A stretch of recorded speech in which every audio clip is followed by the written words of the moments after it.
Hello students, welcome to समीक्षा entrance. Recently supreme court ने तमिलनाडु की पार्टी सीपीआई और डीएमके की याचिका पर सुनवाई करते हुए कहा कि आरक्षण मौलिक अधिकार नहीं है। इसके अलावा कुछ महत्वपूर्ण मुद्दे रहे जो सुप्रीम कोर्ट ने अपनी चर्चा में शामिल किया। आज के इस सेशन में हम देखेंगे कि सुप्रीम कोर्ट ने क्या महत्वपूर्ण मुद्दे रखे। इसके अलावा हम ये भी जानने की कोशिश करेंगे कि सुप्रीम कोर्ट के इस निर्णय के बाद आरक्षण से संबंधी प्रावधानों में क्या परिवर्तन आ सकते हैं और बैकग्राउंड को जानने की कोशिश करेंगे कि भारतीय संविधान में कौन से अनुच्छेद हैं, कौन से प्रावधान हैं जो आरक्षण की बात करते हैं। और साथ ही साथ एक बड़ी बहस जो चली आ रही है कि आरक्षण रहना चाहिए या आरक्षण हटाया जाना चाहिए, उस पर बात करेंगे। तो आज के इस सेशन में हमने कुछ टॉपिक्स इंक्लूड किए हैं, जिसमें पहला टॉपिक्स हम लेंगे कि क्या सुप्रीम कोर्ट ने कहा, यानी वर्तमान के अंदर क्या मुद्दा था। उसके अलावा हम देखेंगे कि भारतीय संविधान के आर्टिकल 14, 15 और 16 कैसे आरक्षण की बात करते हैं, इनमें क्या प्रावधान है। इसके बाद हम देखेंगे कि 1971 के अंदर हुआ मंडल कमीशन जो बनाया गया, उसकी क्या रिपोर्ट थी, उसने क्या सलाह दी। और उसके बाद हुए एक फेमस केस जिसका नाम है Indira Sahni versus union of India case. उसके बाद जो रिसेंटली गवर्नमेंट ऑफ इंडिया ने 2019 में एक संविधान संशोधन किया, 103 संविधान संशोधन, हम उसकी बात करेंगे, उसमें क्या प्रावधान है और क्या जो आरक्षण है उस पर इसका क्या इफेक्ट पड़ रहा है। इसके बाद हम जो बहस है जो लगातार चली आ रही है आरक्षण से संबंधित कि आरक्षण रहना चाहिए या आरक्षण को हटाया जाना चाहिए, तो उस बहस में हम देखेंगे कि किन मुद्दों के आधार पर, किन फैक्ट्स के आधार पर आरक्षण को जारी रखा जाना चाहिए और किन फैक्ट्स के आधार पर आरक्षण को जो है खत्म किया जाना चाहिए। उसके बाद हम एक कंक्लूजन निकालने की कोशिश करेंगे ताकि हम विभिन्न एग्जाम जहाँ पे रिटर्न की आवश्यकता होती है, जहाँ पे हमें अपने व्यूज़ देने की आवश्यकता होती है, वहाँ पे हमारे पास निष्कर्ष देखने के लिए एक मैटर हो पाए। तो शुरू करते हैं और देखते हैं कि क्या वर्तमान मुद्दा क्या रहा। तमिलनाडु राज्य भारत में एक ऐसा राज्य है जहां सबसे ज़्यादा आरक्षण दिया जाता है, जो है लगभग 69%। यानी तमिलनाडु राज्य में 69% जो आरक्षण है वो दिया जाता है, 69% वहाँ पे आरक्षण दिया जाता है, जिसमें से जो सबसे ज़्यादा आरक्षण है वो दिया जाता है ओबीसीज को, यानी अदर बैकवर्ड क्लासेस को, जो है लगभग 50%। तो तमिलनाडु जो राज्य है, तमिलनाडु की जो सरकार है, वहाँ पे ओबीसीज को वहाँ के शिक्षण संस्थानों के अंदर, वहाँ की गवर्नमेंट जॉब के अंदर, ऐसे हर एक जगह पे जो आरक्षण है वो लगभग 50% देती है अदर बैकवर्ड क्लासेस को। लेकिन कुछ समय पहले केंद्र सरकार ने एक निर्णय लिया कि जो तमिलनाडु राज्य है उसे ग्रेजुएट और पोस्ट ग्रेजुएट के अंदर, मेडिकल और डेंटल पोस्ट के अंदर जितनी भी ऑल इंडिया कोटा की जो सीटें मिलती हैं उनमें ओबीसीज को जो 50% आरक्षण है वो नहीं दिया जाएगा। मैं रिपीट करता हूं, हाल ही में जो केंद्र सरकार है उसने निर्णय लिया कि जो तमिलनाडु राज्य में 50% जो आरक्षण ओबीसीज को दिया जाता है उसे कंटिन्यू नहीं किया जाएगा। किस मुद्दे पे? कि जो ग्रेजुएट और पोस्ट ग्रेजुएट पोस्ट हैं मेडिकल और डेंटल को लेके, वहाँ पे जो ऑल इंडिया कोटा के अंदर तमिलनाडु को प्रोवाइड करी गई जो सीटें हैं उनमें 50% जो सीटें हैं वो ओबीसी के लिए आरक्षित नहीं की जाएंगी। इस मुद्दे को लेके तमिलनाडु की दो पार्टियां, सीपीआई और डीएमके, इन्होंने सुप्रीम कोर्ट में याचिका दायर की, ये कहते हुए कि जो केंद्र सरकार का निर्णय है वो ओबीसी के मौलिक अधिकारों का उल्लंघन करता है, क्योंकि भारतीय संविधान आरक्षण देने की बात करता है और जो तमिलनाडु राज्य है उसकी अपनी राज्य की पॉलिसीज है, तो केंद्र सरकार को यह आरक्षण प्रोवाइड कराया, आरक्षण देना चाहिए। सुप्रीम कोर्ट ने रिसेंटली 11 जून को इस पे वर्डिक्ट दी और सुप्रीम कोर्ट ने कहा कि जो आरक्षण है वो मौलिक अधिकार नहीं है।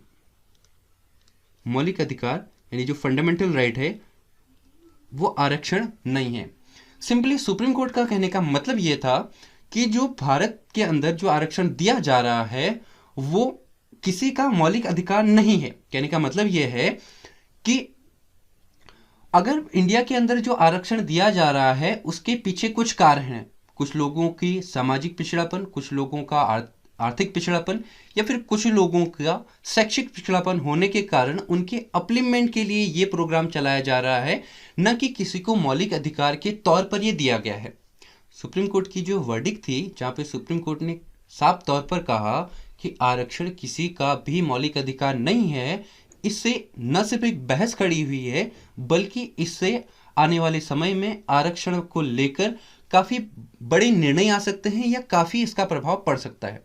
वो कुछ ऐसे कि मान लिया जाए अगर सुप्रीम कोर्ट कह देता कि जो आरक्षण है वो मौलिक अधिकार है, तो इसका मतलब ये होता कि कोई भी सरकार या कोई भी गवर्नमेंट आरक्षण में कमी करती या आरक्षण देने से मना कर देती, कुछ पोस्टों को लेकर या कुछ एजुकेशन संस्थानों को लेकर, या किसी भी जगह पर जब सरकार आरक्षण को देने से मना कर देती या आरक्षण का जो क्षेत्र है या आरक्षण के अंदर जो भी प्रतिशत है उसमें कमी करती, तो जो जिस भी जाति को या जो भी उसके बेनिफिशियरीज हैं वो सीधे सुप्रीम कोर्ट में जा सकते थे और ये कह सकते थे कि हमारे मौलिक अधिकारों का उल्लंघन कर रहा है।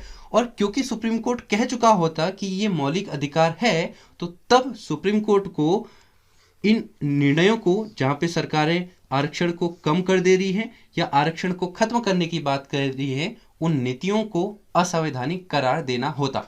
क्योंकि किसी भी कानून का मौलिक अधिकार होने या न होने से इतना फर्क पड़ता है कि अगर आपके मौलिक अधिकारों का उल्लंघन होता है तो आप फ्यूचर में सीधे सुप्रीम कोर्ट में जाकर अपने अधिकारों के लिए सुप्रीम कोर्ट को कह सकते हैं कि मेरे मौलिक अधिकारों का उल्लंघन हो रहा है, आप सरकार को डायरेक्शन दीजिए कि जो मेरे अधिकार हैं उनको ना छीना जाए और मुझे लगातार जो उसके लाभ हैं वो दिए जाए। लेकिन अगर कोई अधिकार मौलिक अधिकार नहीं होता तो उसके लिए आप सीधे सुप्रीम कोर्ट में नहीं जा सकते। ये बड़ा अंतर होता है जिसे सुप्रीम कोर्ट ने इस वर्डिक्ट के साथ जो अंतर है उसको बरकरार रखा है। यानी जो सुप्रीम कोर्ट है उसका साफ साफ कहना है कि जो आरक्षण है वो मौलिक अधिकार नहीं है। इसका मतलब ये होता है कि आने वाले समय में कोई भी व्यक्ति अपने जो आरक्षण है उसमें कमी को लेकर या फिर उसे आरक्षण नहीं दिए जाने को लेकर सीधे सुप्रीम कोर्ट नहीं जा सकता।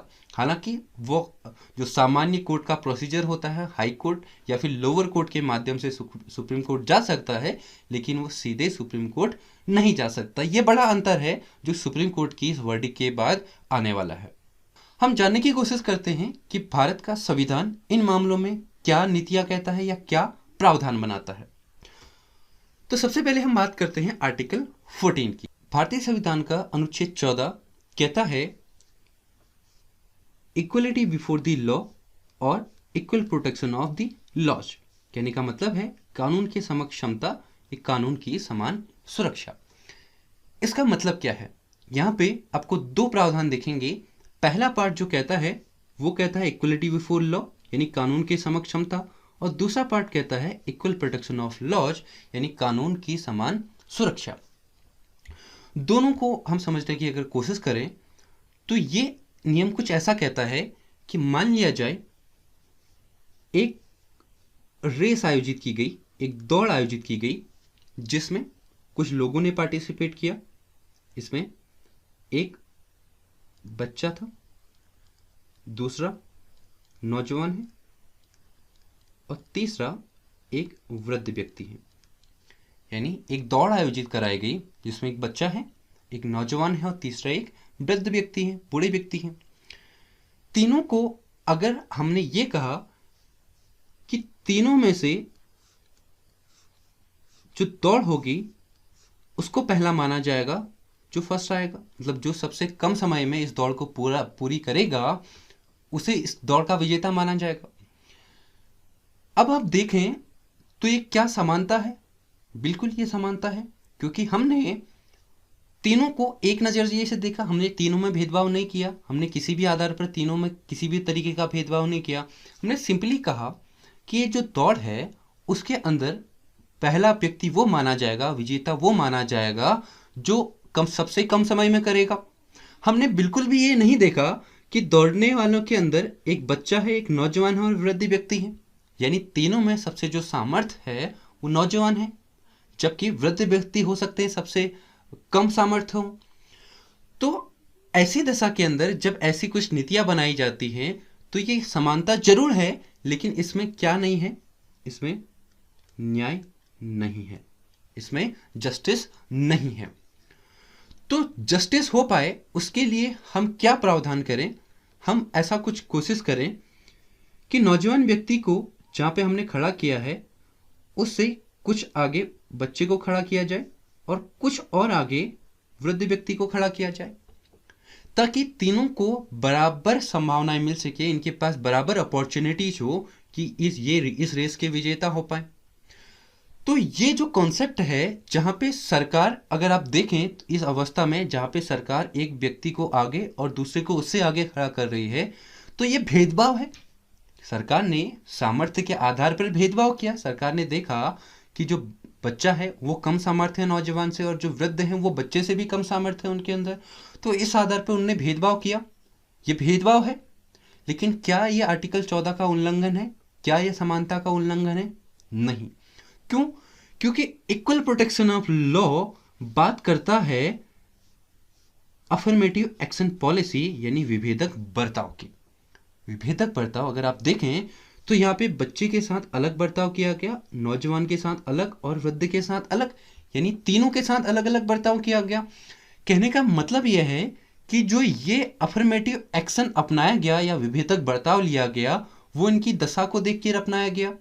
यही जो नियम है, यही जो पॉलिसी है वो लेकर आता है इक्वल प्रोटेक्शन ऑफ लॉ यानी कानून के समान सुरक्षा, यानी कानून की समान सुरक्षा का जो प्रावधान है वो अफर्मेटिव एक्शन पॉलिसी यानी विभेदक बर्ताव की आज्ञा देता है या विभेदक बर्ताव अपनाने की परमिशन देता है। सिंपली ये इसके कहने का मतलब ये है कि समान लोगों के साथ समान बर्ताव हो। यानी अगर आप देखें तो बच्चा और नौजवान दोनों में डिफरेंस है, दोनों एक समान नहीं है, तो इसलिए हमने इनके साथ एक जैसा व्यवहार नहीं कर सकते क्योंकि ये दोनों समान है ही नहीं। वैसे बच्चे और बूढ़े के साथ या वृद्ध व्यक्ति के साथ हम एक जैसा बर्ताव नहीं कर सकते क्योंकि ये किसी भी तरीके से समान है ही नहीं। इसी आधार पर आप देखें तो एक महिला और पुरुष में डिफरेंस हो सकता है क्योंकि ये दोनों समान है ही नहीं। इसका मतलब यह है कि आर्टिकल 14 सरकार को अलाउ करता है, ये आज्ञा देता है कि वे समान व्यक्ति के साथ समान बर्ताव करें, न कि असमान व्यक्ति के साथ। तो ये जो पॉलिसी है इसे कहा गया कानून के समान सुरक्षा या इक्वल प्रोटेक्शन ऑफ लॉ। हमने देखा आर्टिकल 14। अब समझने की कोशिश करते हैं कि भारतीय संविधान का आर्टिकल 15 क्या कहता है। आर्टिकल 15 का सबसेक्शन ए कहता है कि राज्य किसी के साथ भेदभाव नहीं करेगा। किन आधारों पर? केवल धर्म यानी रिलीजन, रेस यानी रंग भेद, कास्ट यानी जाति, सेक्स यानी लिंग और प्लेस ऑफ बर्थ यानी जन्म स्थान। यानी सिंपली आर्टिकल 15 सबसेक्शन ए कहता है कि राज्य किसी के साथ केवल इन आधारों पर कि वो किसी पर्टिकुलर जाति का है, वो किसी पर्टिकुलर धर्म का है, वो किसी पर्टिकुलर लिंग से है या किसी पर्टिकुलर कलर से है या किसी पर्टिकुलर जगह पे वो पैदा हुआ है, इस आधार पर भेदभाव नहीं करेगा।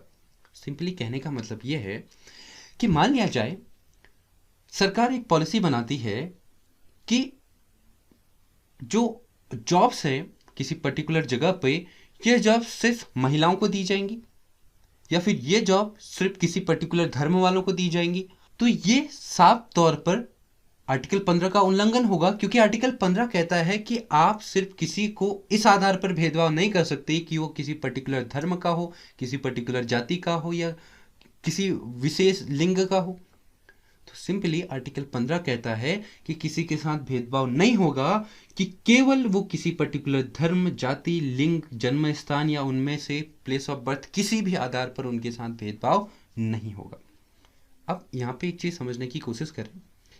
पहली बात कि यहाँ पे इंक्लूड किया गया है एक वर्ड ओनली, यानी केवल।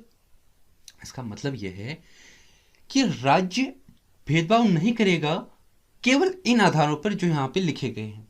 इसके अलावा राज्य भेदभाव कर सकता है अन्य आधारों पर। कैसे? मान लिया जाए एक पर्टिकुलर कंडीशन के अंदर यूपीएससी एक नियम बनाती है और कहती है कि यूपीएससी एग्ज़ाम जो है सिर्फ वो लोग दे सकते हैं जो ग्रेजुएट हैं। अगर आप देखें तो यूपीएससी ने भेदभाव किया। कैसे?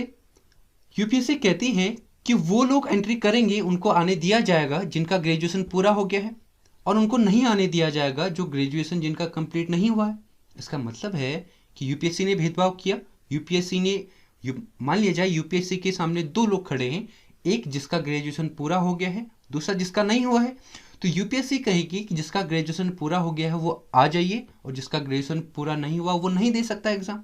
इसका मतलब है कि यूपीएससी ने दो लोगों में भेदभाव किया, लेकिन किस आधार पे? शैक्षिक योग्यता के आधार पर।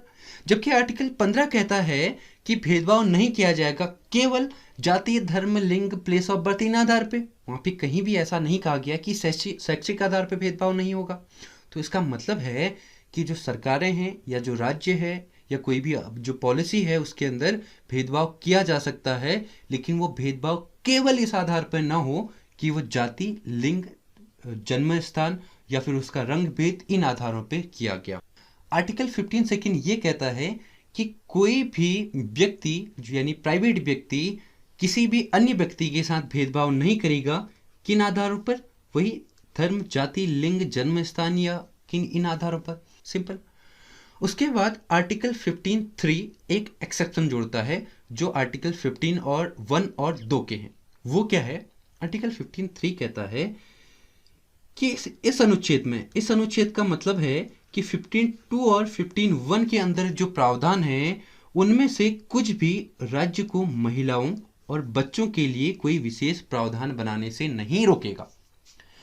कहने का मतलब यह है कि मान लिया जाए सरकार नियम बनाती है कि महिलाओं को मैटरनिटी बेनिफिट दिया जाएगा, यानी वो महिलाएं जो गर्भवती हैं या फिर जिनके बच्चे हैं उनको उस दशा के दौरान कुछ खर्च सरकार देगी, कुछ पैसा सरकार प्रोवाइड कराएगी। तो ऐसी दशा में जो अन्य लोग हैं वो ये क्लेम नहीं कर सकते कि आप क्या कर रहे हो, भेदभाव कर रहे हो पुरुष के साथ, अदरवाइज आप पुरुष को भी प्रोवाइड कराएं। तो ये जो नीतियां हैं वो आर्टिकल 15(3) के अंदर राज्य को ये शक्ति देता है कि वो बच्चों के लिए या महिलाओं के लिए कुछ विशेष प्रावधान बना सकता है। अगर आप देखें तो ये समानता का भी उल्लंघन नहीं है, क्योंकि आर्टिकल 14 स्वयं कहता है कि समान लोगों के साथ समान व्यवहार होगा। कहने का मतलब यह है कि पुरुष और महिला समान है ही नहीं, यानी यहाँ पे सरकार ने कहीं पे भी समानता का जो नियम है उसका उल्लंघन नहीं किया, क्योंकि आर्टिकल 14 विभेदक बर्ताव यानी अफर्मेटिव एक्शन की इजाज़त देता है, यानी दो लोगों में विभेद करने की इजाज़त देता है। तो सिंपली सरकार ने दो लोगों में डिफरेंस किया, ने कहा पुरुष और महिला दोनों अलग हैं, इसलिए महिला को हम बेनिफिट देंगे, पुरुष को बेनिफिट नहीं देंगे। तो ये जो पॉलिसी है वो सरकार को ऐसा विभेदक बर्ताव करने की इजाज़त देता है। तमिलनाडु राज्य ने 1950 में एक घोषणा की कि एससी और एसटीज को रिजर्वेशन दिया जाएगा, यानी आरक्षण दिया जाएगा। कहाँ पर? शिक्षण संस्थानों में। शिक्षण संस्थान कहने का मतलब यह है कि एजुकेशनल इंस्टीट्यूट में। यानी तमिलनाडु राज्य ने यह डिसाइड किया कि एससी और एसटीज को आरक्षण दिया जाएगा। किस में? शिक्षण संस्थानों में। लेकिन इसे सुप्रीम कोर्ट में चैलेंज किया गया और एक फेमस केस में सुप्रीम कोर्ट ने अपनी वर्डिक्ट दी। केस का नाम था Champakam Dorairajan versus state of Madras, जो हुआ 1951 में। इसमें सुप्रीम कोर्ट ने जो वर्डिक्ट दी उसमें सुप्रीम कोर्ट ने कहा कि ये जो तमिलनाडु की पॉलिसी है कि एससी एसटीज को शिक्षण संस्थानों में रिजर्वेशन देना, वो साफ तौर पर मौलिक अधिकारों का उल्लंघन करता है। कैसे? उन्होंने कहा कि आर्टिकल 14 बात करता है समानता की और आर्टिकल 15 ये कहता है कि राज्य केवल जाति के आधार पर भेदभाव नहीं करेगा। यानी राज्य शिक्षण संस्थानों में SC एसटीज को रिजर्वेशन देने का मतलब ये है कि राज्य जाति के आधार पर कुछ लोगों को इंक्लूड कर रहा है और कुछ को एक्सक्लूड कर दे रहा है, यानी राज्य जाति के आधार पर भेदभाव कर रहा है। तो मद्रास गवर्नमेंट ने famous case Champakam Dorairajan versus state of Madras में इस नीति को, इस पॉलिसीज को असंवैधानिक करार दिया और सुप्रीम कोर्ट ने कहा यह साफ साफ आर्टिकल 14 का उल्लंघन है। इस तरीके से जो तमिलनाडु राज्य की पॉलिसी थी सेक्शन संस्थानों के अंदर रिजर्वेशन देने की, वो समाप्त हो गई। लेकिन क्योंकि पॉलिटिकल प्रेशर था तो इंडियन पार्लियामेंट, संसद बैठी और संसद ने एक अमेंडमेंट किया, पहला संविधान संशोधन 1951। क्या किया गया? पहले संविधान संशोधन 1951 में एक आर्टिकल और जोड़ दिया गया, आर्टिकल 15 सबसेक्शन 4। इसमें क्या था? यहां पे जो पार्लियामेंट है, जो संसद है, उसने विशेष तौर पर कुछ शब्द जोड़े। पार्लियामेंट ने कहा वे लोग जो सोशली एंड एजुकेशनली बैकवर्ड है, ये कहने का मतलब है वे लोग जो सामाजिक और शैक्षिक तौर पर पिछड़े हुए हैं, उन लोगों के भलाई के लिए या उन लोगों के अपलिमेंट के लिए, उन लोगों के उत्थान के लिए जो सरकार है वो कुछ विशेष पॉलिसी बना सकती है। इस तरीके से तमिलनाडु ने पुनः जो SC एसटीज है उनको शिक्षण संस्थानों में आरक्षण देना जारी रखा। लेकिन यहाँ पे नोटिस करने वाली चीज यह है कि जो अभी तक जो आरक्षण था वो केवल 2 लोगों के लिए है, एक SCs के लिए, दूसरा STs के लिए। तो यहाँ पे कहीं भी बात OBC की नहीं की गई है। उसके बाद एक नया संशोधन किया गया जो था 93rd संविधान संशोधन 2005। पहले अमेंडमेंट के तहत रिजर्वेशन केवल सरकारी संस्थानों में दिया गया था, जबकि इस अमेंडमेंट यानी 93rd अमेंडमेंट एक्ट 2005 के तहत क्या किया गया? सेक्शन संस्थानों में रिजर्वेशन बढ़ा दिया गया, प्राइवेट संस्थानों में भी। यानी अब प्राइवेट संस्थान सामाजिक और शैक्षिक तौर पर जो पिछड़े वर्ग हैं उनको रिजर्वेशन दे सकता है, इवन प्राइवेट इंस्टीट्यूशन में भी। लेकिन जो अल्पसंख्यक संस्थान जो है उनको इसमें से छोड़ दिया, यानी अल्पसंख्यक संस्थानों में रिजर्वेशन नहीं दिया जा सकता।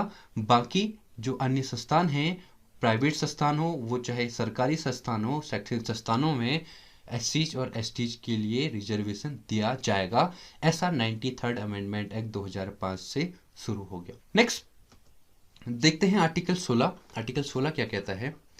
आर्टिकल 16 कहता है कि समानता होगी किन मामलों के अंदर? जो पब्लिक एम्प्लॉयमेंट है यानी जो सरकारी रोजगार है उसमें सभी के साथ समानता होगी। कहने का मतलब यह है जो भी सरकारी रोजगार आएंगे उनमें सभी के साथ समानता होगी, यानी हर किसी को समान माना जाएगा। और जबकि आर्टिकल 16 का सबसेक्शन 2 कहता है कि पब्लिक एम्प्लॉयमेंट यानी जो सरकारी रोजगार है इस मामले में किसी भी व्यक्ति के साथ भेदभाव नहीं किया जाएगा। किस आधार पे? उसकी जाति के आधार पे, धर्म के आधार पे, जन्म स्थान के आधार पे, रंग भेद के आधार पे, इन आधारों पे किसी के साथ भी भेदभाव नहीं किया जाएगा। जबकि 16 का सबसेक्शन 3 कहता है कि राज्य भेदभाव नहीं करेगा पब्लिक एम्प्लॉयमेंट यानी सरकारी रोजगार के मामले में। किन आधार पे? निवास स्थान के आधार पे। निवास स्थान का मतलब कुछ ऐसा है कि सरकार ये नहीं कह सकती कि कुछ जो सीटें हैं वो किसी पर्टिकुलर निवास स्थान में रहने वाले लोगों को ही दी जाएंगी, ऐसा नहीं कहा जा सकता। आर्टिकल 16 सबसेक्शन 3 ऐसा कहता है। उसके बाद अगर हम आए आर्टिकल 16 सबसेक्शन 4 के अंदर, तो यहाँ पे एक बात कही गई है कि इस अनुच्छेद का मतलब जो आर्टिकल 16 के जो सबसेक्शन रहे हैं 16(1), 16(2) और 16(3) में से कुछ भी राज्य के नागरिकों को किसी भी पिछड़े वर्ग के पक्ष में नियुक्तियों या पदों के आरक्षण के लिए कोई भी प्रावधान करने से नहीं रोकेगा जो कि राज्य में राज्य के अधीन सेवाओं के पर्याप्त रूप से प्रतिनिधित्व नहीं करता। 16 सबसेक्शन 4 ये कहता है कि अगर कोई भी व्यक्ति किसी पिछड़ी जाति का हो यानी वो SC या STs हो और दूसरी बात, उस जाति का जो सरकारी सेवाएं हैं उनमें समान रूप से या पर्याप्त रूप से प्रतिनिधित्व न हो, या उनका रिप्रेजेंटेशन पर्याप्त न हो, कहाँ पे, सरकारी सेवाओं के अंदर, तो उन्हें सरकारी रोजगार के मामले में विशेष आरक्षण दिया जा सकता है, ऐसा आर्टिकल 16(4) कहता है। यानी 16(4) रोजगार के मामले में, कैसा रोजगार, सरकारी रोजगार के मामले में कुछ विशेष जातियों के लिए जो पिछड़े हैं और जिनका पर्याप्त प्रतिनिधित्व सरकारी रोजगार में नहीं है, उनके लिए रिजर्वेशन यानी आरक्षण की व्यवस्था का प्रावधान करता है। ये इंपॉर्टेंट आर्टिकल है जो आरक्षण की बात करता है। उसके बाद अभी तक हमने समझा कि आर्टिकल 14 आरक्षण के बारे में क्या कहता है, आर्टिकल 15 क्या कहता है और आर्टिकल 16 क्या कहता है। एक फेमस चीज हुई 1971 में। 1971 में सरकार जो चुन के आई वो थी जनता पार्टी की सरकार, और जनता पार्टी के जो प्रधानमंत्री थे वो थे मोरारजी देसाई। मोरारजी देसाई ने एक कमीशन बैठाया, एक कमीशन का गठन किया जिसकी अध्यक्षता की बीपी मंडल ने, और इस कमीशन को कहा गया मंडल कमीशन। मंडल कमीशन को यह कार्य दिया गया कि वो देखे कि भारत के अंदर कितनी और जातियां हैं जो पिछड़ी हैं। पिछड़ी किन आधारों पर, सामाजिक और शैक्षिक आधारों पर। यानी मंडल कमीशन को यह देखना था कि भारत के अंदर और कितनी जातियां हैं जो पिछड़ी हुई हैं, किन आधारों पर, या तो सामाजिक या शैक्षिक आधारों पर। यहां पे ध्यान रखिएगा, आधार केवल 2 ही थे जो आर्टिकल 15 में जिनका वर्णन किया गया था कि सामाजिक और शैक्षिक आधार पर। इस तरीके से मंडल कमीशन 1971 में बैठाया गया और इसकी रिपोर्ट आई 1983 में। लेकिन 1983 जनता पार्टी की सरकार हट चुकी थी और कांग्रेस की सरकार थी, और उस टाइम पे राजीव गांधी प्राइम मिनिस्टर थे, और 1983 में उन्होंने किसी भी तरीके से मंडल कमीशन की रिपोर्ट पर ध्यान नहीं दिया। लेकिन उसके बाद 1991 में यानी 1991 में वीपी सिंह की सरकार आई। वीपी सिंह जो कांग्रेस के ही मिनिस्टर थे, मंत्री रह चुके थे, उन्होंने 1991 में अपनी सरकार बनाई। लेकिन इनकी जो सरकार बनी उनमें इनको पूर्ण बहुमत नहीं था। इन्होंने कुछ पार्टी से सहयोग लिया था, उसमें जो थे इनको बीजेपी यानी राइट विंग पार्टी और सीपीआई यानी लेफ्ट विंग पार्टी का सहयोग रहा। यानी पहली बार ऐसे व्यक्ति को प्राइम मिनिस्टर बनाया गया जिन्हें लेफ्ट विंग और राइट विंग दोनों का ही सपोर्ट था। लेकिन वीपी सिंह को पता था कि वो लंबे समय तक प्रधानमंत्री नहीं बने रह सकते, क्योंकि उनको जो समर्थन है वो 2 डिफरेंट आइडियोलॉजी का है, 2 डिफरेंट विचारधाराओं का उनको समर्थन है।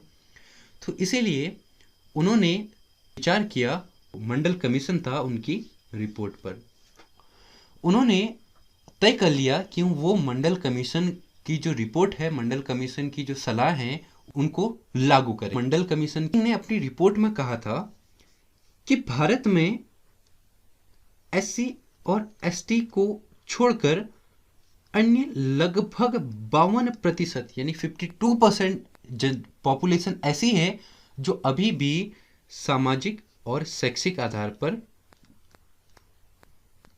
पिछड़ी हुई है। तो मंडल कमीशन ने रिपोर्ट में साफ साफ तौर पर यह कहा कि एससी और एसटी को छोड़कर भी 52% जनसंख्या ऐसी है जो सामाजिक और शैक्षिक तौर पर पिछड़ी हुई है। तो वीपी सिंह जो सरकार थी उन्होंने ये तय किया कि इस अतिरिक्त 52% के लिए वे अतिरिक्त 27% रिजर्वेशन देंगे। इसका सीधा सीधा मतलब ये था, ये आरक्षण इन 52% लोगों के लिए होगा जिन्हें ओबीसी या अदर बैकवर्ड क्लासेस कहा जाएगा। यहाँ पे फिर से नोटिस करिएगा कि जो ओबीसी के लिए रिजर्वेशन है वो 1991 के बाद आया, यानी इससे पहले जो आर्टिकल 15 और आर्टिकल 16 के अंदर जो बातें कही गई थी वो केवल एससीज और एसटीज के लिए थी, और ओबीसी के लिए जो रिजर्वेशन था वो 1991 में वीपी सिंह सरकार द्वारा किया गया। उसके बाद एक महत्वपूर्ण घटना हुई कि मंडल कमीशन की रिपोर्ट को लागू किए जाने से जो वीपी सिंह सरकार को बीजेपी का जो समर्थन था इन्होंने वापस ले लिया। किस मुद्दे पे? कि इन्होंने मंडल कमीशन की रिपोर्ट को लागू किया। उसके बाद वीपी सिंह सरकार गिर गई और नई सरकार बनी जो थी कांग्रेस की, और प्रधानमंत्री बनाए गए पीवी नरसिम्हा राव। उसके बाद पीवी नरसिम्हा राव ने ये तय किया कि जो रिजर्वेशन है, जो अदर बैकवर्ड क्लासेस यानी जो ओबीसी को दिया गया है 27%, इसके अलावा भी कुछ लोगों को और रिजर्वेशन दिया जाना चाहिए। और इन्होंने ये तय किया जो आर्थिक आधार पर पिछड़े हुए लोग हैं, यानी जो गरीब लोग हैं जिनकी आर्थिक दशा अच्छी नहीं है, यानी जो आर्थिक आधार पर पिछड़े हुए लोग हैं, उनको अतिरिक्त 10% का रिजर्वेशन दिया जाए। और नरसिम्हा राव ने यह भी तय किया कि जो ओबीसी के अंदर जो 27% रिजर्वेशन दिया जाएगा वो उनमें उन लोगों को प्राथमिकता दी जाएगी जो किस आधार पर? आर्थिक आधार पर जो पिछड़े हुए लोग हैं, यानी जो गरीब लोग हैं उनको ज़्यादा यहाँ पे प्राथमिकता दी जाएगी। लेकिन इन दोनों निर्णयों के बाद मंडल कमीशन की रिपोर्ट को लागू किए जाने और ओबीसी को 27% रिजर्वेशन दिए जाने और पीवी नरसिम्हा राव द्वारा 10% अतिरिक्त रिजर्वेशन आर्थिक रूप से पिछड़े हुए लोगों को दिए जाने पर पूरे भारत में एक बड़ा आंदोलन हुआ, और खास तौर पर उत्तर भारत के अंदर एक बहुत बड़ा आंदोलन हुआ जिसमें लगभग 60 लोगों की मृत्यु हो गई। लोगों का ये कहना था कि जो रिजर्वेशन है वो सामान्य वर्ग के लोगों की जो नौकरी है उसको छीन रहा है, उनके अधिकारों को छीनता है, इसलिए एक बहुत बड़ा आंदोलन चलाया गया।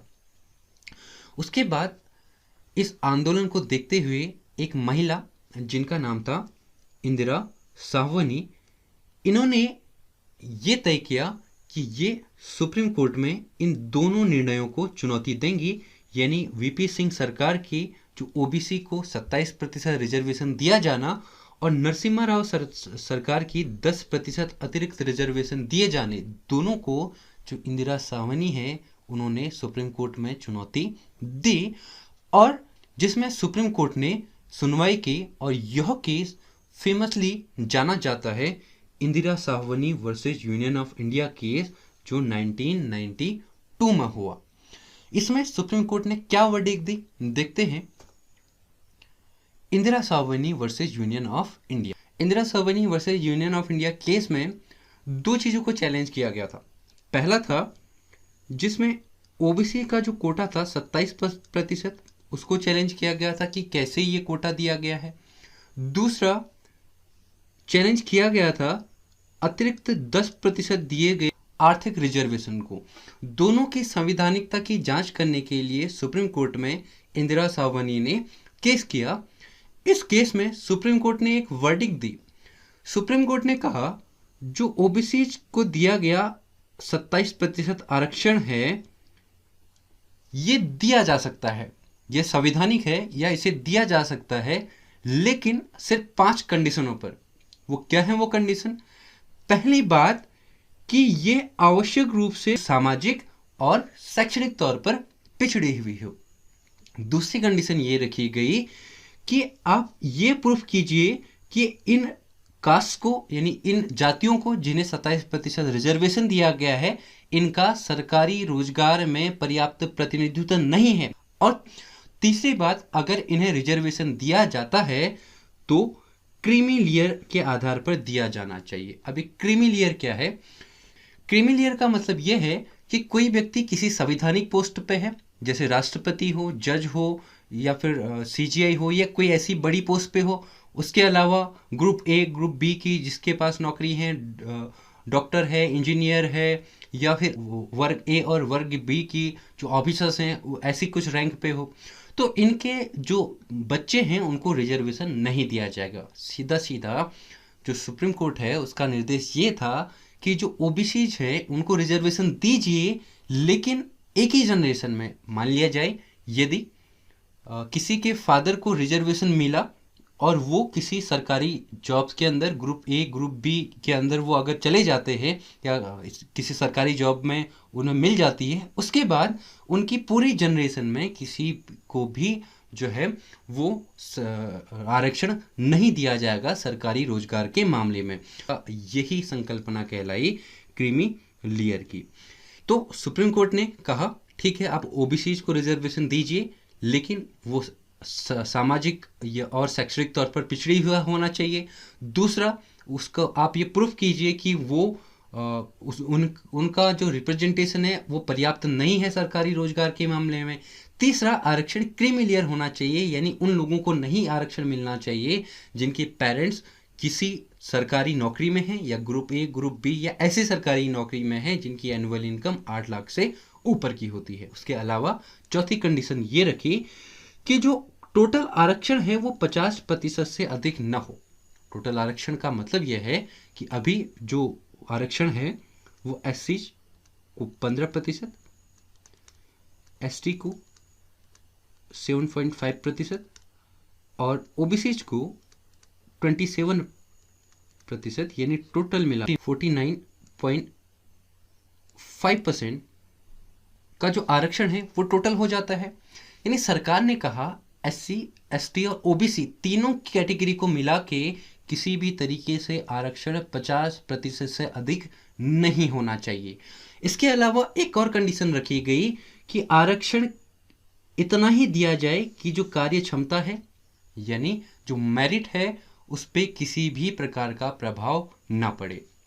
लेकिन सुप्रीम कोर्ट ने जो दूसरी चीज थी जिसे इंदिरा सवनी ने चैलेंज किया था कि जो आर्थिक आधार पर अतिरिक्त 10% रिजर्वेशन जो दिया गया है क्या ये संवैधानिक है या नहीं, इसमें सुप्रीम कोर्ट ने कहा कि आर्थिक पिछड़ापन सामान्य श्रेणी में आरक्षण का विस्तार करने का कोई भी मानदंड नहीं है। यानी सुप्रीम कोर्ट ने यह कहा कि आरक्षण केवल सामाजिक और शैक्षणिक आधार पर दिया जा सकता है, जो आर्टिकल 15 में जिसका उल्लेख है। आर्टिकल 15 कहीं भी आर्थिक आधार पर आरक्षण की बात नहीं करता, इसीलिए जो अतिरिक्त 10% आरक्षण दिया गया है इसको सुप्रीम कोर्ट ने असंवैधानिक करार दिया। इसके अलावा सुप्रीम कोर्ट ने एक वर्डिक्ट और दी। सुप्रीम कोर्ट ने कहा कि जो रिजर्वेशन है वो एससी, एसटी या ओबीसी किसी के लिए भी हो, वो सिर्फ एंट्री लेवल पे होना चाहिए, न कि पदोन्नति यानी प्रमोशन में रिजर्वेशन नहीं होना चाहिए। ऐसा Indira Sawhney versus union of India case में सुप्रीम कोर्ट ने अपनी वर्डिक्ट दी। लेकिन जो संसद है, संसद ने एक अमेंडमेंट किया। जो अमेंडमेंट था 77वां संविधान संशोधन 1995। इस संशोधन में जो पार्लियामेंट थी, जो संसद थी, उसने एक और आर्टिकल जोड़ा जो था आर्टिकल 16 सबसेक्शन ए में एक क्लॉज और जोड़ दिया गया, क्लॉज ए। इसमें यह कहा गया कि जो एससीज और एसटीज हैं उन्हें पदोन्नति यानी प्रमोशन में भी उनको आरक्षण दिया जा सकता है, यानी उनका जो पदोन्नति है उसमें भी आरक्षण दिया जा सकता है यदि उनका प्रतिनिधित्व बड़ी पोस्टों पे क्या न हो, पर्याप्त न हो। हालांकि इसे भी वापस से सुप्रीम कोर्ट में चैलेंज किया गया और एक फेमस केस हुआ जिसका नाम है M Nagaraj versus union of India case, जो हुआ 2006 में। M Nagaraj versus union of India case में चैलेंज किया गया कि जो एससी एसटी को पदोन्नति यानी उनके प्रमोशन में जो आरक्षण दिया जाने का जो प्रावधान बनाया गया है ये संवैधानिक नहीं है, क्योंकि सुप्रीम कोर्ट ने Indira Sawhney versus union of India case में कहा था कि जो आर्टिकल 15 और आर्टिकल 16 हैं वो केवल एंट्री लेवल पर आरक्षण देने की बात करते हैं।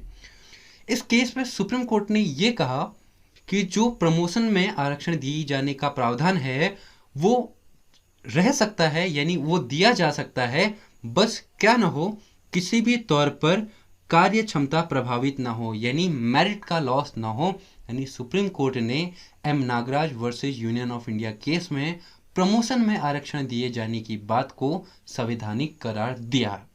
इसके बाद एक रिसेंट डेवलपमेंट आरक्षण को लेकर 2019 में हुआ।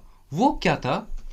2019 में सरकार ने एक संविधान संशोधन किया जो था 103वां संविधान संशोधन 2019। इसमें सरकार ने एक प्रकार का और आरक्षण देना तय किया, वो था आर्थिक तौर पर पिछड़े हुए लोगों को।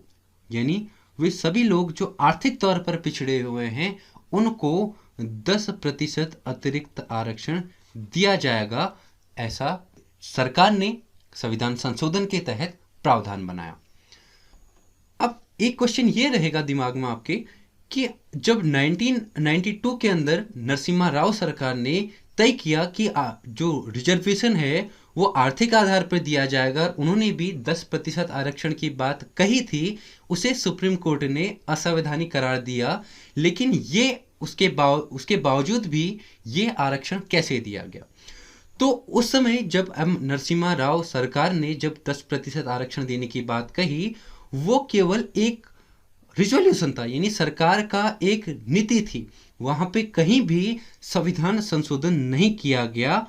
और जो बीजेपी गवर्नमेंट थी उसने 2019 में जब 10% अतिरिक्त आरक्षण देने की बात की, उसके साथ एक संविधान संशोधन किया जिसमें आर्टिकल 15 सबसेक्शन 4 में साफ तौर पर लिख दिया गया कि जो आरक्षण है वो दिया जा सकता है सामाजिक, शैक्षिक और एक शब्द और जोड़ दिया गया आर्थिक। मैंने पहले ही बताया कि आर्टिकल 15 में साफ तौर पर लिखा गया था कि जो आरक्षण है वो ऐसी जातियों को दिया जाएगा जो सामाजिक और शैक्षणिक तौर पर पिछड़ी हुई हो। वहां पे जो गवर्नमेंट थी उसने एक शब्द और जोड़ दिया जो था आर्थिक। यानी अब संविधान में खुद लिख दिया गया कि जो रिजर्वेशन है वो आर्थिक तौर पर भी दिया जा सकता है, जबकि नरसिम्हा राव सरकार ने ये कार्य नहीं किया था और संविधान में कहीं पर भी आर्थिक रिजर्वेशन की बात नहीं हुई थी। तो इस प्रकार जो सरकार थी उन्होंने 2019 में 103 संविधान संशोधन के तहत एक नए प्रकार का रिजर्वेशन दिया आर्थिक तौर पर पिछड़े हुए जातियों को। उसमें सरकार ने कुछ क्राइटेरिया फिक्स किया, जो था आरक्षण उन लोगों को दिया जाएगा जो मौजूदा कोटा में शामिल नहीं है। कहने का मतलब है कि SC, ST और जो OBC जिनको पहले से ही रिजर्वेशन दिया जा रहा था उनको शामिल नहीं किया जाएगा इस 10% में। यानी ये 10% जो उन्हें SC, ST और OBC को रिजर्वेशन दिया जा रहा है उसके अतिरिक्त होगा। उसके अलावा कुछ क्राइटेरिया और रखा गया कि प्रति वर्ष 8 लाख से नीचे की इनकम होनी चाहिए, पारिवारिक आय जो है आपकी 8 लाख से नीचे होनी चाहिए, तभी आपको रिजर्वेशन दिया जाएगा। उसके अलावा 5 एकड़ से नीचे की कृषि भूमि होनी चाहिए और 1000 वर्ग फीट से कम का घर होना चाहिए या फिर 100 गज से कम का प्लॉट होना चाहिए, जिसे अगर गैर नगर पालिका क्षेत्र में है यानी गाँव या ऐसे क्षेत्र में है तो वो 100 गज की जगह 200 गज तक का चल सकता है। यानी 200 गज तक की आपकी भूमि अगर है तो आपको रिजर्वेशन दिया जा सकता है। यानी सरकार ने कुछ पर्टिकुलर क्राइटेरिया बनाए और कहा कि अब आर्थिक तौर पर जो पिछड़ी जातियां हैं उन्हें भी 10% अतिरिक्त आरक्षण दिया जाएगा। हालांकि इस पर कई डिबेट्स रही, उस पर हम बात नहीं करेंगे। हम ये मुद्दा देखते हैं कि जो कुल आरक्षण है वो क्यों उसे हटाया जाए या फिर क्यों उसे कंटिन्यू किया जाए। तो पहला हम ये देखते हैं कि जो आरक्षण है जिस पे कई बार बहस होती है उसे क्यों हटाया जाना चाहिए। तो इसमें कई सारे लोगों का मानना यह है, कई सारे लोगों का पहला जो आर्गुमेंट जो कई लोग देते हैं वो देते हैं कि आरक्षण में असमानताएं हैं। कैसी असमानताएं? जैसे अभी हमने देखा कि सरकार ने आर्थिक तौर पर पिछड़े लोगों को आरक्षण दिया, लेकिन उसमें क्राइटेरिया रखा कि आरक्षण उन लोगों को मिलेगा जिनकी एनुअल इनकम यानी वार्षिक आय 8 लाख से कम हो। अब एक कंडीशन सोचते हैं कि मान लिया जाए मेरे पास 7.9 लाख मेरी जो वार्षिक आय है मेरी फैमिली की वो लगभग 7.9 लाख है, तो मैं क्या आरक्षण के लिए एलिजिबल हूं? क्या मैं योग्य हूं? हाँ, क्योंकि मैं 8 लाख की जो सीमा है उससे नीचे हूं। लेकिन अगर मेरी इनकम 8.1 लाख प्रति वर्ष है तो मैं आरक्षण के लिए योग्य नहीं हूं। इसका मतलब यह है कि जो आय है उसमें फ्लक्चुएशन है, यानी आय घटती बढ़ती रह सकती है। जैसे किसान है, हो सकता है किसी वर्ष उनकी जो फसल है वो बहुत अच्छी हो तो उनकी वार्षिक इनकम 8 लाख से ऊपर चली जाए, और किसी वर्ष 8 लाख से कम भी रह सकती है। ऐसी चीज जो निश्चित नहीं है उसके आधार पर आरक्षण कैसे दिया जा सकता है, पहला आर्ग्यूमेंट। दूसरा आर्ग्यूमेंट, अगर आप देखें कि अगर मेरी जो वार्षिक आय है वो 8 लाख की है, यानी 8 लाख वार्षिक में अगर मान लेते हैं किसी पर्टिकुलर व्यक्ति की फैमिली इनकम है, तो अगर इसको हम इनकम टैक्स के आधार पर देखें तो इनकम टैक्स के स्लैब के अनुसार 8 लाख एनुअल इनकम वाले व्यक्ति को जो टैक्स देना होगा वो करीबन 20% है। इसका मतलब ये हुआ, एक तरफ आपको सरकार अमीर कंसिडर कर रही है और आपसे 20% इनकम टैक्स ले रही है, और दूसरी तरफ सरकार आपको आर्थिक तौर पर पिछड़ा मान रही है 8 लाख की इनकम पर। ये दोनों चीज एक ही समय पर कैसे हो सकते हैं, ये बड़ी असमानता है। इसके अलावा जो सेकेंड आर्ग्यूमेंट दिया जाता है वो ये है कि जो आरक्षण है वो मेरिट में कमी करता है, यानी योग्यता में कमी करता है। कैसे? मेरिट में कमी होने का मतलब यह है कि एक व्यक्ति जो जनरल कैटेगरी का है उसे एक पर्टिकुलर एग्जाम के अंदर क्वालिफाई करने के लिए ज़्यादा योग्यता की ज़रूरत है, जबकि एक आरक्षित सीट के अंदर जो व्यक्ति है उसको कम योग्यता की ज़रूरत है, क्योंकि वो कम मार्क्स के अंदर भी उसको चयनित घोषित कर दिया जाएगा। तो ये कहीं ना कहीं तौर पर कार्य प्रणाली में प्रभाव पड़ेगा। तो मेजर आर्ग्यूमेंट ये है कि रिजर्वेशन से, आरक्षण से कार्य प्रणाली और योग्यता में, मेरिट में फर्क पड़ता है, इसीलिए इसे हटा दिया जाना चाहिए। इसके अलावा थर्ड आर्ग्यूमेंट है कि जो आरक्षण के वास्तविक हकदार हैं उनको उन तक आरक्षण नहीं मिल। इसका मतलब यह है कि आरक्षित कैटेगरी के अंदर भी, जो आरक्षित वर्ग है उसके अंदर भी अमीर और गरीब दो प्रकार के लोग हैं, और काफी लोगों का मानना यह है कि जो आरक्षण के वास्तविक हकदार हैं वो गरीब लोग हैं, लेकिन आरक्षण का जो फायदा है उसी वर्ग के अंदर अमीर लोगों को मिल रहा है, इसीलिए आरक्षण को खत्म कर दिया जाना चाहिए।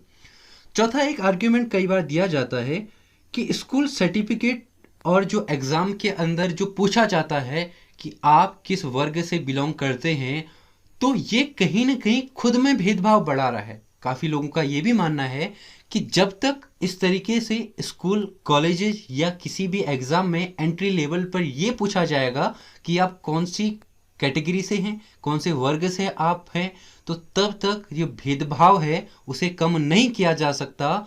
और सरकार स्वयं भी भेदभाव कर रही है ये तय करके कि कौन सा व्यक्ति कौन से वर्ग का है, इस आधार पर चयन हो रहा है। तो ये स्वयं में भेदभाव है, और ये तब तक इस भेदभाव को समाप्त नहीं किया जा सकता जब तक सरकार इस तरीके के स्टेप्स को खत्म न कर दे। ये भी एक मेजर आर्ग्यूमेंट दिया जाता है। उसके अलावा जो एक बड़ा आर्ग्यूमेंट दिया जाता है वो ये है कि जो आरक्षण है वो आर्थिक आधार पर होना चाहिए, न कि जाति के आधार पर, क्योंकि जाति आधार पर जो आरक्षण है वो स्वयं में भेदभाव पैदा कर रहा है।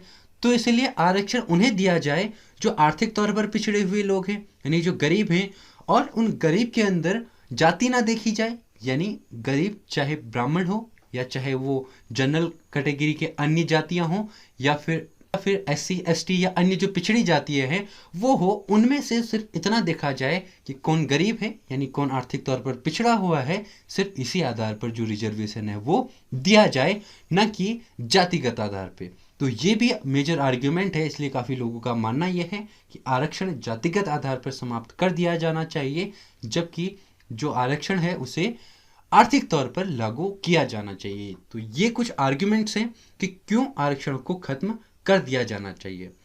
अब हम देखते हैं कि वो लोग जो मानते हैं कि आरक्षण खत्म नहीं किया जाना चाहिए, यानी जारी रखा जाना चाहिए, उनके क्या आर्ग्यूमेंट्स हैं। काफ़ी लोगों का मानना यह है कि आरक्षण समाप्त कर दिया जाना चाहिए, क्योंकि आज समाज में भेदभाव उस स्तर का नहीं रहा है जो पहले हुआ करता था और आज सारी लगभग जो जातियां हैं उनको समाज में समान स्तर मिला है, समान जगह मिली है, इसलिए आरक्षण समाप्त कर दिया जाना चाहिए। लेकिन काफ़ी लोग जो मानते हैं कि आरक्षण जारी रखा जाना चाहिए, उनका कहना है कि अभी भी समाज में भेदभाव खत्म नहीं हुआ है और उसका आप जो संकेत हैं वो देख सकते हैं शादी और मृत्यु के दौरान। क्योंकि शादी के दौरान आज भी भारत में प्रत्येक वर्ग जाति देखता है, यानी आज भी शादी से पहले जाति देखी जाती है, जो एक बड़े तौर पर ये संकेत देता है कि आज भी जो भेदभाव के प्रति लोगों की मानसिकता है वो कम नहीं हुई है। साथ ही मृत्यु के दौरान भी जो शमशान हैं वो अलग अलग होते हैं, यानी ब्राह्मण्स के लिए अलग और अन्य जातियों के लिए अलग, और जो जिनको पिछड़ी जाति माना जाता है समाज के अंदर उनके लिए अलग।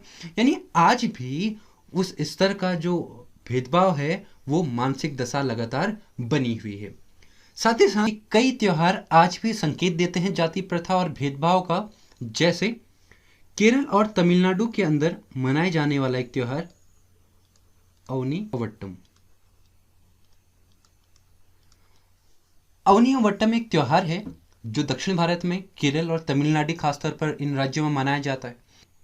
ये त्योहार जो ब्राह्मण परिवार हैं इन राज्यों में वे मनाते हैं, जिसमें एक प्रथा होती है कि जो लगभग 8 साल कंप्लीट कर लेते हैं ऐसे लड़कों को एक समारोह कराया जाता है, जिनमें उनकी पूरी अपर बॉडी में एक धागा बांधा जाता है जो ये संकेत देता है कि वो ब्राह्मण है। इसके अलावा ये जो रिचुअल, ये जो त्योहार मनाया जाता है, इसका मेन मकसद ये है कि वे लोग ये कामना करते हैं कि वो अगले जन्म में ब्राह्मण परिवार में ही पैदा हो। इसका मतलब ये है कि लोग आज भी ब्राह्मण और अन्य जातियों के अंदर भेदभाव की मानसिकता रखते हैं। तो इस तरीके के त्योहार भी ये साइन देते हैं, ये संकेत देते हैं कि आज भी भारतीय समाज में लगातार भेदभाव जारी है, तो इसीलिए आज भी आरक्षण को जारी रखा जाना चाहिए, ऐसा काफ़ी लोगों का मानना है। इसके अलावा सेकेंड आर्ग्यूमेंट जो दिया जाता है वो ये है कि आर्थिक सुधार से भेदभाव खत्म नहीं हो सकता। कहने का मतलब ये है, काफ़ी लोग ये मानते हैं कि अगर किसी व्यक्ति को आरक्षण दे दिया गया, यानी कोई आरक्षण के द्वारा किसी बड़े सरकारी पद पर चला गया, तो उस व्यक्ति के जो बच्चे हैं, उस व्यक्ति के जो फैमिली है, उनको आरक्षण नहीं दिया जाना चाहिए, क्योंकि उनका सामाजिक अपलिमेंट हो गया है, उनका आर्थिक अपलिमेंट हो गया है और उनका जो शैक्षणिक है उस शैक्षणिक तौर पर उनका उत्थान हो गया है, इसलिए उन्हें किसी भी प्रकार का रिजर्वेशन नहीं दिया जाना चाहिए।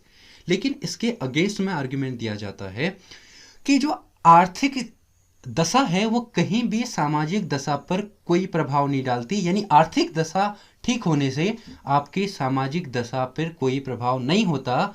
वो ऐसे कि कोई कितना ही आर्थिक तौर पर मजबूत व्यक्ति क्यों ना हो, लेकिन जब उसका विवाह होना है वो अपनी ही जाति उसे ढूंढनी पड़ती है। आज भी भारतीय समाज में ये जारी है। और जब उसकी मृत्यु होती है तब भी उसे अपने ही शमशान के अंदर दफनाया जलाया जाता है। यानी आज भी कितना ही बड़ा आर्थिक तौर पर मजबूत व्यक्ति क्यों ना हो, लेकिन वो जातिगत जो भेदभाव है उससे आज भी पीड़ित है। थर्ड आर्गुमेंट ये दिया जाता है कि जो स्कूल है, स्कूल में सर्टिफिकेट और जो जाति में पूछी जाती है स्कूल्स के अंदर, वो भेदभाव को बढ़ावा नहीं देते। हमने देखा कि जो लोग ये मानते हैं कि आरक्षण हटाया जाना चाहिए, उनका आर्गुमेंट ये है कि स्कूल के अंदर जो जाति प्रमाण पत्र या फिर अन्य जो चीज़ें पूछी जाती हैं उनसे स्वयं भेदभाव होता है। लेकिन जो इसके अगेंस्ट आर्गुमेंट देते हैं उनका मानना यह है कि स्कूल और एग्ज़ाम्स के अंदर जो कास्ट पूछी जाती है उससे कहीं पर भी भेदभाव नहीं बढ़ता। क्यों? क्योंकि जब तक स्कूल नहीं थे तब भी जाति प्रथा होती थी, और जब व्यक्ति स्कूल नहीं जाता उसे भी जो जातिगत भेदभाव है उसका सामना करना पड़ता है। यानी स्कूल के अंदर या किसी भी एग्ज़ाम के अंदर जाति पूछे जाने पर भेदभाव को बढ़ावा नहीं दिया जाता, क्योंकि समाज पहले से ही जाति जो है उसको डिवाइड कर चुका है। यानी ये कोई भी पर्टिकुलर व्यक्ति कौन सी जाति का है, ये समाज तय कर चुका है। स्कूल के अंदर जो प्रमाण पत्र हैं और एग्ज़ाम के अंदर जो पूछे जाने वाले जो एग्ज़ाम के अंदर जो आप जाति पूछी जाती है, उसमें सरकार केवल आपकी डिटेल्स मांग रही है। यानी सरकार सिर्फ इतना जानना चाहती है कि समाज में जो समाज ने पहले से ही जो डिवीज़न कर चुकी है, समाज जो जातिगत डिवीज़न कर चुकी है, उसमें से आप कौन सी कैटेगरी के अंदर हैं, आपको कौन सा वर्ग दिया गया है, सिर्फ प्रमाण पत्र हैं, सिर्फ इतनी ही जानकारी मांगते हैं, न कि भेदभाव को बढ़ावा देते हैं। अगला जो आर्ग्यूमेंट दिया जाता है, हमने देखा कुछ लोगों का मानना ये था कि आरक्षण इसलिए हटाया जाना चाहिए कि वे मेरिट में, इन योग्यता में कमी करता है, क्योंकि आप पद, जो सरकारी पद हैं, उनमें उनको नियुक्त कर रहे हैं जिनके मार्क्स जो सामान्य कैटेगरी है उससे कम है। यानी कहीं ना कहीं आप अयोग्य व्यक्ति को मौका दे रहे हो। लेकिन जो मानते हैं कि आरक्षण जारी रखा जाना चाहिए, उनका आर्ग्यूमेंट है कि आरक्षण देने से मेरिट में कमी नहीं होती। वो कैसे? वो ऐसे कि जो तमिलनाडु और केरल, कर्नाटक जैसे ऐसे जो राज्य हैं, इनमें अगर में जो एग्ज़ाम्स हैं उनमें कट ऑफ अगर देखी जाए तो सामान्य और जो आरक्षित सीटें हैं उनमें कट ऑफ का फ़र्क सिर्फ 0.5 या 0.6 के आसपास है। यानी बहुत कम फर्क है सामान्य और जो आरक्षित सीटें हैं उनके बीच कट ऑफ का अंतर। जिन राज्यों में ये मार्जिन बड़ा है, यानी जहाँ पे कट ऑफ का मार्जिन ज़्यादा है, वहाँ पे वास्तव में आरक्षण की ज़रूरत है, क्योंकि वहाँ पर वो पर्टिकुलर जातियाँ जहाँ पे कट ऑफ का मार्जिन बड़ा है, वे वास्तव में शैक्षिक तौर पर पिछड़ी हुई हैं, इसीलिए वहाँ पे कट ऑफ का मार्जिन बड़ा है। तो जो पक्ष में आर्गुमेंट देते हैं उनका कहना यह है कि आरक्षण जारी रखा जाना चाहिए, क्योंकि अगर वास्तव में भेदभाव खत्म हो चुका होता, वास्तव में जो शैक्षिक तौर पर SC/ST का अप्लीमेंट हो चुका होता, तो जनरल यानी जो सामान्य वर्ग की कट ऑफ है और जो आरक्षित कट ऑफ है, दोनों में बहुत बड़ा मार्जिन नहीं होता।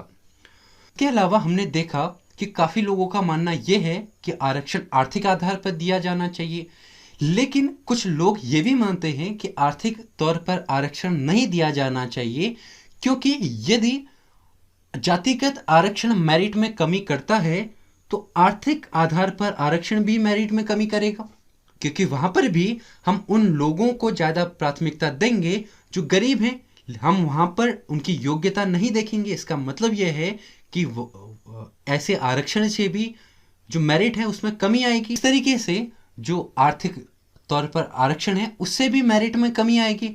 तो काफ़ी लोगों का मानना यह है कि जातिगत जो आरक्षण है वो वास्तव में देने की जरूरत है, न कि आर्थिक तौर पर आरक्षण। आखिरी में ये एक सवाल काफ़ी लोगों के मन में हो सकता है कि अगर इस तरीके से लगातार आरक्षण दिया गया तो ये आरक्षण समाप्त कब होगा। इस पर काफ़ी जो सामाजिक कार्यकर्ता हैं जो आरक्षण के पक्ष में हैं, उनका आर्ग्यूमेंट ये रहता है कि आरक्षण समय के साथ स्वयं समाप्त हो जाएगा। कैसे? जैसे कि मैंने एग्जाम्पल दिया, तमिलनाडु और केरल जैसे राज्य जहाँ पर सामान्य और आरक्षित वर्ग के बीच जो कट ऑफ है उसका मार्जिन बहुत कम है। इसका मतलब ये हो गया कि वहाँ पर आरक्षण का कोई विशेष प्रभाव नहीं है। यानी वहाँ पर आरक्षण के तहत जो व्यक्ति चयनित किए जा रहे हैं उनकी योग्यता जनरल यानी सामान्य कैटेगरी के अंदर चयनित व्यक्तियों के बराबर है। और कई बार तो ऐसा भी देखने को मिला है कि सामान्य कैटेगरी के अंदर जो कट ऑफ है उससे ज़्यादा कट ऑफ आरक्षित कैटेगरी के अंदर रहती है। इसका मतलब ये है कि वहाँ पर वास्तव में जो आरक्षित जाति के लोग हैं उनका शैक्षिक तौर पर अपलिमेंट हो चुका है और वहाँ आरक्षण का कोई मतलब नहीं रह जाता और स्वयं ही आरक्षण वहाँ समाप्त होने के बराबर है, क्योंकि वहाँ आज सरकारी जो पद हैं वहाँ पर उनकी कट ऑफ में कोई बहुत बड़ा मार्जिन नहीं है। कुल मिलाकर ये मानते हैं कि आरक्षण खत्म नहीं होना चाहिए। उनका मानना यह है कि समय के अनुसार जैसे जैसे जो आरक्षित जातियाँ हैं उनका शैक्षिक अपलिमेंट होता जाएगा, उतना ही आरक्षण जो है खत्म होता जाएगा, क्योंकि हमें उन्हें आरक्षण देने की आवश्यकता तब नहीं रहेगी। तो ये थे कुछ आर्ग्यूमेंट। अब हम देखते हैं फाइनल हमने निष्कर्ष कि आज भी वास्तव में कई सारी जातियों के साथ भेदभाव लगातार जारी है। तो वास्तव में जो कई सारी जातियां हैं उन्हें आज भी आरक्षण की आवश्यकता है। हालांकि जो आरक्षण है वो उन लोगों तक नहीं पहुंच पा रहा है जिन्हें उनकी बहुत अधिक आवश्यकता है, यानी आर्थिक तौर पर पिछड़े हुए लोग। तो सरकार को कोशिश करनी चाहिए आरक्षण में उन लोगों को प्राथमिकता दी जाए जो उसी वर्ग के अंदर शैक्षिक तौर पर और आर्थिक तौर पर पिछड़े हुए लोग हैं, जिससे एक ऐसी अवस्था में भारतीय समाज पहुंच पाए जहां पे सामान्य और जो पिछड़ी हुई जातियां हैं इनका शैक्षिक स्तर बराबर हो जाए और आरक्षण खुद ही अस्तित्व विहीन हो जाए, उसका अस्तित्व समाप्त हो जाए। तो ये था आज के हमारे इस सेशन से। आपको ये सेशन कैसा लगा, अपनी प्रतिक्रिया हमें ज़रूर दें। आप कमेंट करें और अपनी हमें राय बताएं। इसके अलावा हमारा टेलीग्राम चैनल ज्वाइन कर सकते हैं जहां पे आपको पूरे सेशन की PDF मिल जाएगी। इसकी लिंक आपको डिस्क्रिप्शन बॉक्स में मिल जाएगी।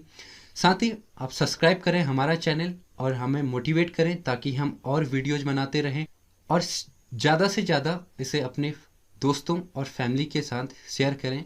धन्यवाद।